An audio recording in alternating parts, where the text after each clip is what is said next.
কন্যা সন্তানৰ কাৰণে আমাৰ সেই কন্যা শিক্ষাৰ্থীসকলৰ কাৰণে সঁচাকৈ ডাঙৰ দিন লগতে সমাজখনৰ বাবেও আমাৰ পৰিয়ালৰ কাৰণেও কাৰণ আমাৰ মুখ্যমন্ত্ৰী মহোদয়ে জানে যে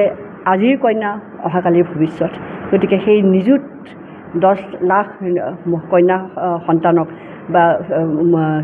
আমাৰ ষ্টুডেণ্টক যিখিনি আমাৰ সাহায্য দিবলৈ গৈ আছে নিযুত মইনা আঁচনি মই ভাবোঁ এইটো মানে সমগ্ৰ ভাৰতত মানে আজি জাগৰণ সৃষ্টি হৈছে বেলেগ ৰাজ্যই সুধিছে যে নিযুত মইনা আঁচনি কি কাৰণ নিযুত মইনা আঁচনি ইমান এফেক্টিভ বুলি প্ৰমাণ হৈছে কাৰণ এই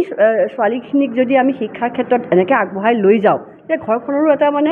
সকাহ হয় গতিকে সমগ্ৰ ভাৰতৰ বেলেগ ৰাজ্যত মুখ্যমন্ত্ৰীয়ে নিজে জনাইছে ভাৰতৰ বেলেগ ৰাজ্যতো নিযুত মইনা আঁচনিৰ কথা প্ৰশ্ন কৰিছে আমাৰ মুখ্যমন্ত্ৰী মহোদয়ক যে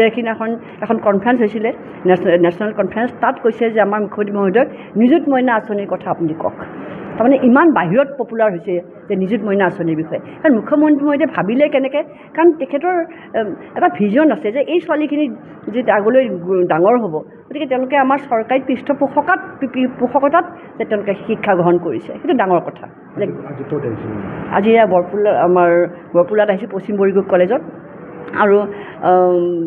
আমাৰ পুৰণা হাজো সমষ্টিৰে আছিল গতিকে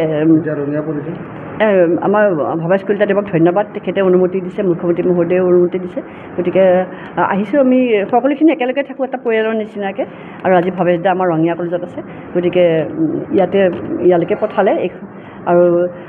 যিহেতু কলেজখনত বহুত বছৰৰ পৰা আমি সকলোখিনিয়ে কাম কৰি আছোঁ দুইজন MLA কাম কৰি আছোঁ এতিয়া গতিকে শিক্ষাৰ ক্ষেত্ৰতো বহুত আগবঢ়া বৰপুলা কলেজ আপোনালোকে ৰিজাল্ট চাবচোন ইমান ভাল নহয় আচলতে সমষ্টিটো আৰু মুখ্যমন্ত্ৰী মহোদয়েহে দিব কিন্তু ভাৰতীয় জনতা পাৰ্টীৰ এতিয়া দেখিছে বিহুৰ সুৰ আৰম্ভ হৈ গৈছে আমাৰ এতিয়া মানে সেই উৎসৱমুখৰ পৰিৱেশ আহি গৈছে আমাৰ ভাৰতীয় জনতা পাৰ্টী চৰকাৰ হ'বলৈ গৈ আছে মুখ্যমন্ত্ৰী মহোদয়ে য'তে দিয়ে সেইটো আমি নাজানো আমি আৰু কাম কৰা মানুহ আমি কাম কৰিম আৰু য'তে দিয়ে কাম কৰিম আমাৰ মুখ্যমন্ত্ৰী মহোদয়ে বিবেচনা কৰিব ক'ত ভাল হয় মুখ্যমন্ত্ৰী মহোদয়ে যেনেদৰে অসমত কাম কৰিছে মই ভাবোঁ প্ৰতিটো সমষ্টিয়ে ভাৰতীয় জনতা পাৰ্টীৰ বাবে এতিয়া উপযুক্ত হৈ উঠিছে অখিল গগৈ আজিকালি আমি চিনি নাপাওঁ আমাৰ হাজোৰ ফালে আহিবলৈ হয়তো সাহস নকৰে হাজো দেখিছে আমাৰ হাজো বুলি নহয় আমাৰ লোৱাৰ আছাম আমাৰ অসমৰ আজিকালি প্ৰতিটো সমষ্টি এনেদৰে উন্নত হৈ গৈছে ইয়াতে কোনো গগৈৰ স্থান নাই কোনো মানে বিৰোধী কোনো গগৈৰ স্থান নাই আমাৰ নটিচ জাৰি কৰিলোঁ ইতিমধ্যে দুকনীয়া ৰিজাৰ্ভত চাৰ্কুল অফিচাৰে নটিচ দিছে দুকনীয়া ৰিজাৰ্ভত এটাকৈ পৰ্যায়ক্ৰমে গোটেইখিনি মুখ্যমন্ত্ৰীক ধন্যবাদ দিব লাগিব আত্মলাগৰে মহিলাসকলক সন্তান জন্ম দিয়া ফেক্টৰী বুলি কৈছিলে কিন্তু মুখ্যমন্ত্ৰীয়ে সকলোতকৈ ডাঙৰ কথা মাইনৰিটি এৰিয়াত য'ত ছোৱালীসকলক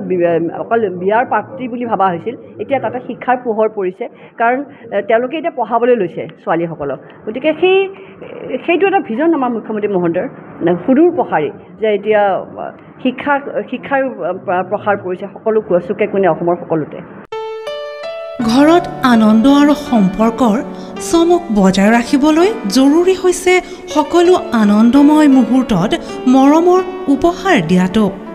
সেইবাবে মধুশ্ৰী জুৱেলাৰ্ছে আনিছে সকলো ৰঙীন ক্ষণৰ বাবে বিশেষ গহনা হীৰাৰে হওক সোণৰে হওক বা ৰূপৰে হওক শ্ৰেষ্ঠ ডিজাইনছ আৰু হলমাৰ্কযুক্ত গহনাই ৰাখে সম্পৰ্কক নিখুঁত তেনেহ'লে আজিয়ে আনক আনন্দ মধুশ্ৰী জুৱেলাৰ্ছৰ সৈতে যোগাযোগ কৰক 7002800341 নাইবা ভিজিট কৰক LNB ৰোড নলবাৰী অসম